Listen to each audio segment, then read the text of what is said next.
want to take you to San Antonio, Texas, where Governor Greg Abbott is giving an update on the state's response to the power and water crisis after last week's deadly storm.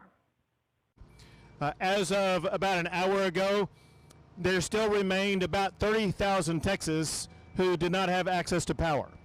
If they did not have access to power, the reason for it is because of their local power provider, where they still need to get hookups or there could be power lines down. Based upon the speed that I've seen power get restored, I suspect that all power will be fully restored across the state of Texas to every house either later tonight or tomorrow. After power, our next concern was to ensure that water is restored. You will hear more about water being restored shortly from the Executive Director of the Texas Commission on Environmental Quality. Bottom line is this: we are working, we being the Texas Commission on Environmental Quality and the state of Texas, we're working with cities as cities and localities work to get their water power back up and running. We continue to get updates during the course of today as well as last night showing that the water is being restored to communities across the entire state. Now, we understand the enormous challenges that our fellow Texans are facing right now because of either power outages or shortages of water. It's because of challenges like that that we gather here today. What's taking place today is something that has taken place before today, and that is you see aircraft like this that has been flying water into Texas and then deployed across the state of Texas. So far, the effort has been led by the Texas National Guard working with the Department of Defense and FEMA.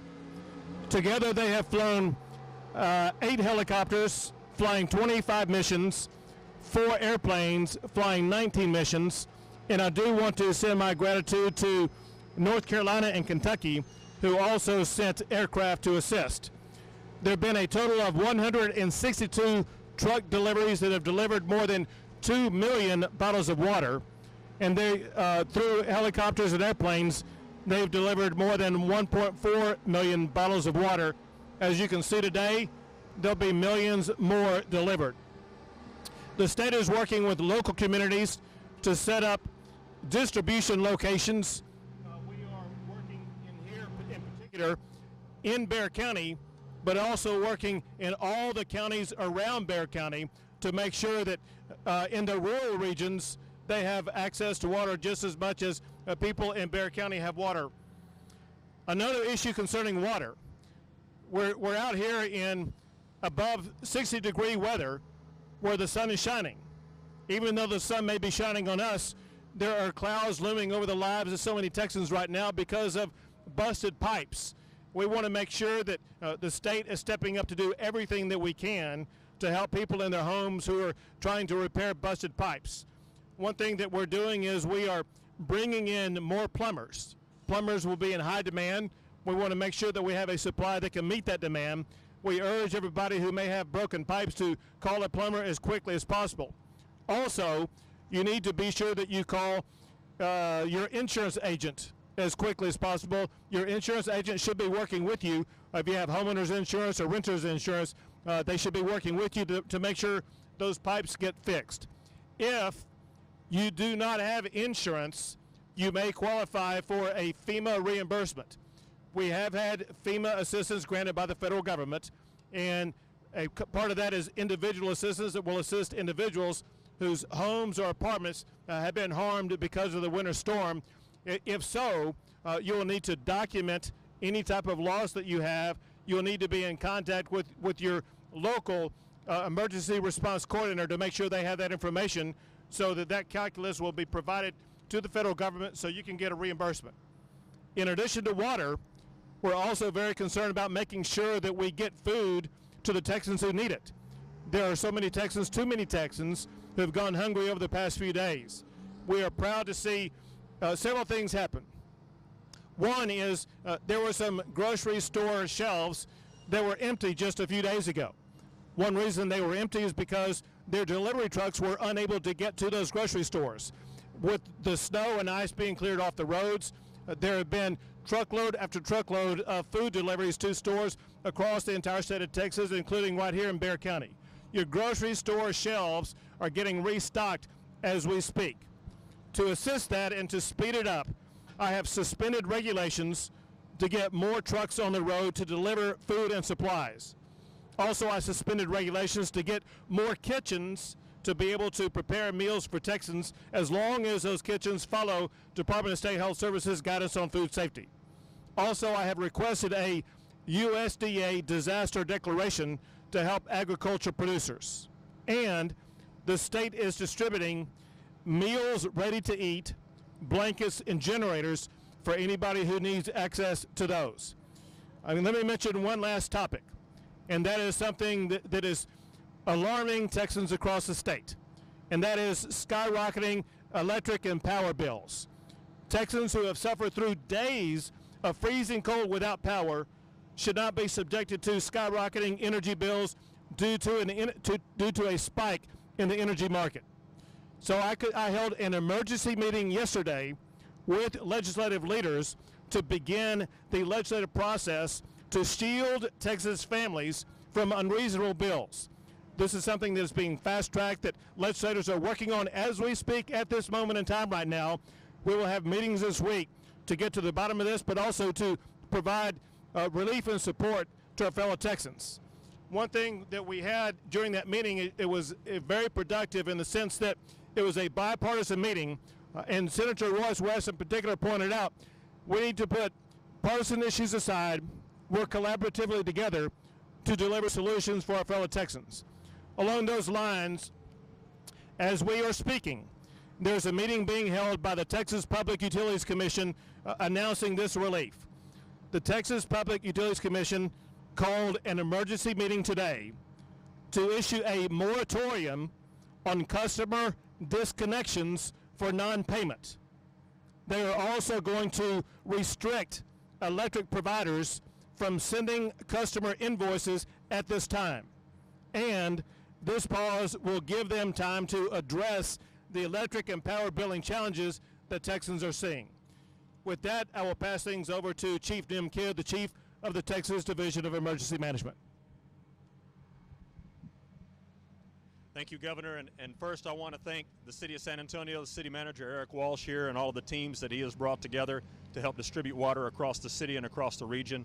I'd like to thank also our Department of Defense partners and the Texas Military Department. The work that's been going on here around the clock has been phenomenal. We will continue to bring safe drinking water into homes for as long as it takes.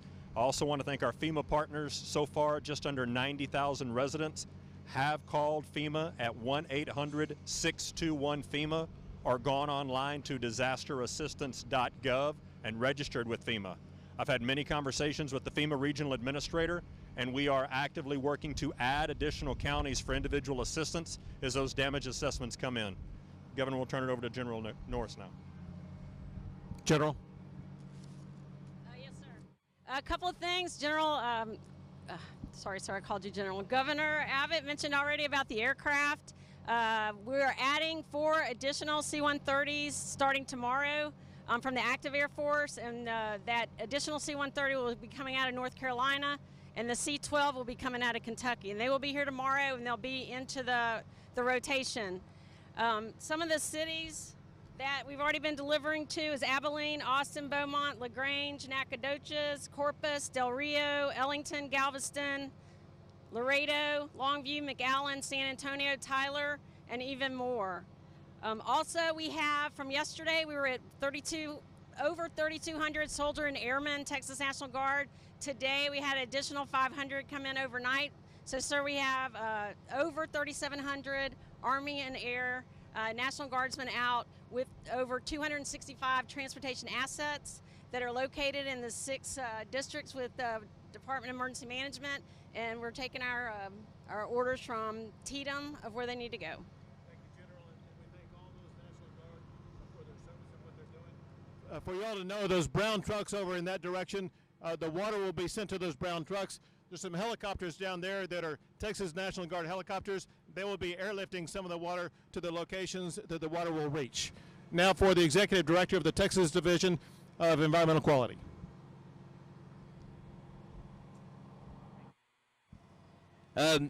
48 hours ago, we were in dire straits. About 14.9 million Texans on a boil water notice.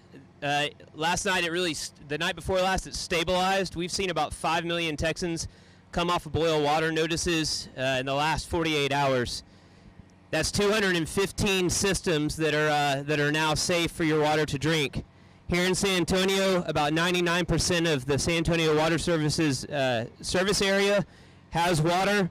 There's about a third that still is on a boil water notice, so good news here too. Texans, I want you to thank your utility workers at the local level, because what they're doing right now is superhero status. They've been working 24 hours a day to get your water systems back on, and they're going to continue to do that. Here at TCEQ, we're going to do the same thing.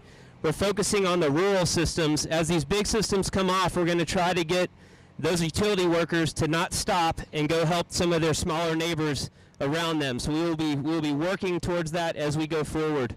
Governor, that's all I've got right now, unless you have questions. One thing very important right now is helping all of our hungry Texans. And we have so many people around the entire state of Texas that are stepping up and helping out. But one of the leaders in this efforts is the San Antonio Food Bank CEO, Eric Cooper. Thank you. Your quick response to this disaster. We've been truly a disaster within a disaster, and want to thank you for the work at the onset of COVID. Along with NIM KID and the Texas Department of Emergency Management, food banks throughout the state have been responding to the pandemic and this recent storm. For us here in San Antonio, the most heartbreaking experience for me was getting a call from a family who the husband and wife had tested positive for COVID, were quarantined, trying to keep their kids from getting the virus when their power and their water were shut off. In that cold night, those kids were trying to get in bed to get warm with the parents, and they were just saying, you can't come in. This disaster this week has been tough. Many residents throughout our city desperate. We pivoted to hot meals just because so many families couldn't even prepare their food had they had the groceries. All food banks are in need desperately of food and water at this time. Thank you for supporting Feeding Texas. FeedingTexas.org is the best way to get support to your local food bank in your community throughout the state. But it's our privilege to partner with our city of San Antonio and the state and so many others in this response to the disaster. Thank you, Governor. Thank you so much to the food bank and what you're doing. We also have the city manager, Eric Walsh. Did you want to add anything, Eric? Governor, thank you very much. Just a quick update on what the city of San Antonio is doing. We purchased 500,000 cases of water, started receiving delivery on Friday night. Yesterday here in Bexar County and San Antonio, we have 13 water distribution sites and one right down the street from here. And we're also doing home deliveries to homebound seniors, cases of water, as well as working closely with the local housing authorities. So this is very helpful. We're going to continue to push this water out to the community where they need it. Thank you. Thank you for your leadership. And we're also working with a federal partner. Someone who's helping us in that effort is Congressman Tony Gonzalez. For coming to San Antonio. I appreciate everything that you and your team have done during this crisis. You know, when the crisis hit, the community came together. Nonprofits, everyday neighbors came together, and that was great to see. What was also great to see was the federal government, the state government, and local government came together. And we see that today. We have a DOD plane.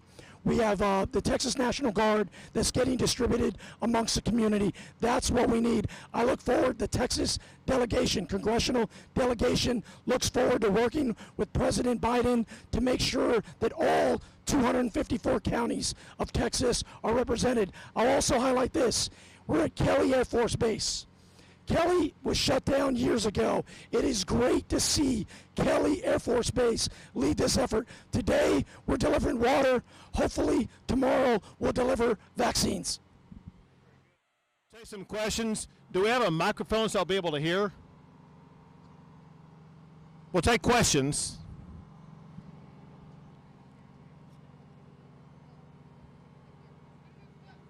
Sure. Shout.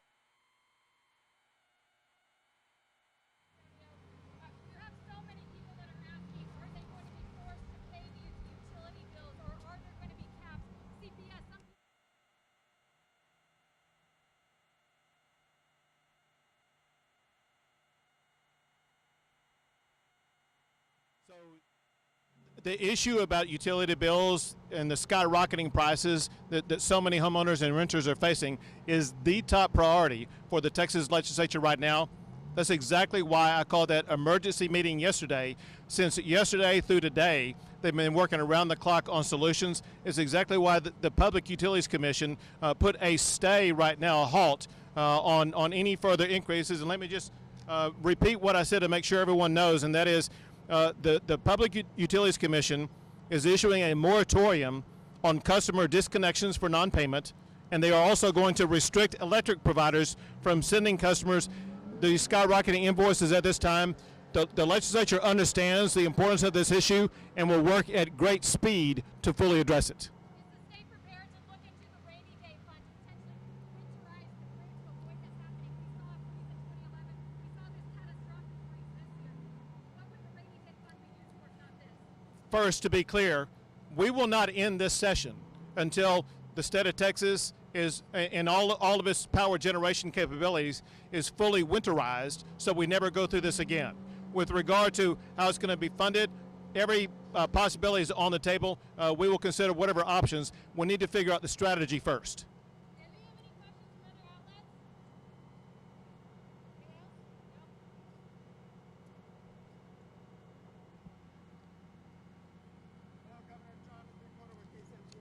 Yeah, it was shout to me.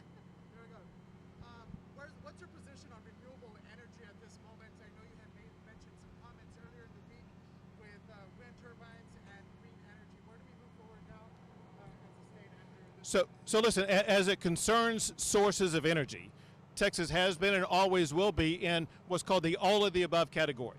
We want all sources of energy going forward. However, we need to make clear all sources of energy that plug into the Texas power grid must be proven to be weatherized and winterized so that it will be available during times either of peak usage in the winter or peak usage in the summer. So if the Green New Deal were to eliminate Texas's access and use of fossil fuel, that would be very, very challenging for the state of Texas. We need access to natural gas, we need access to oil, we need access to nuclear, we need access to all sources of energy, and we want to, Texas has been a national leader in all of the above, including wind energy. We must remain that way. However, we must ensure that it's going to be usable and plug into the Texas grid during the most times when it's needed the most. Do you want questions? Do you have another outlet? Question over here, Governor. Oh, yes. Jerry Beedinger with the San Antonio Report. In these meetings that you have coming up, are you going to be talking about the weatherization protections that were recommended in 2011 and why those were not followed? So the recommendations in 2011 will be one of the top issues focused on, but let's talk about where we're going.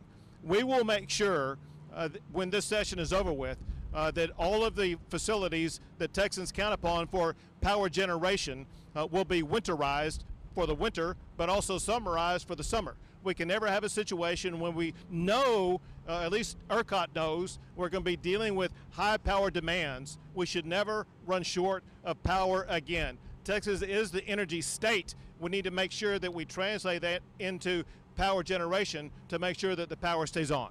Last question.